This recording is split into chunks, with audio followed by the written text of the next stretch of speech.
আসসালামু আলাইকুম।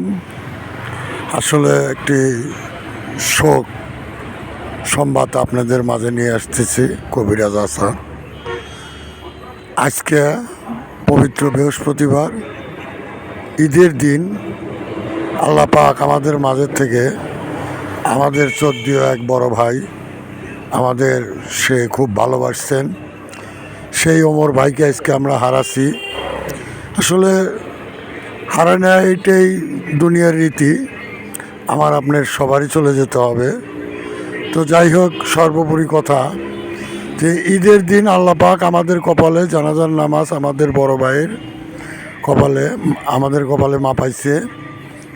এর জন্য আল্লাহ পাকের কাছে শুকুর জারি। আল্লাহ পাক জানি আমাদের সেই চোদ্দীয় বড় ভাই ওমর ভাইকে জান্নাত নাসিব করে।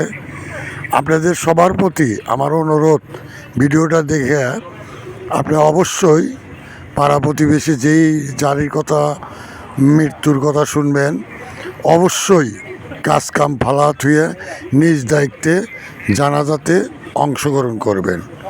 ধন্যবাদ। আসসালামু আলাইকুম। কবিরাজ আসাদ।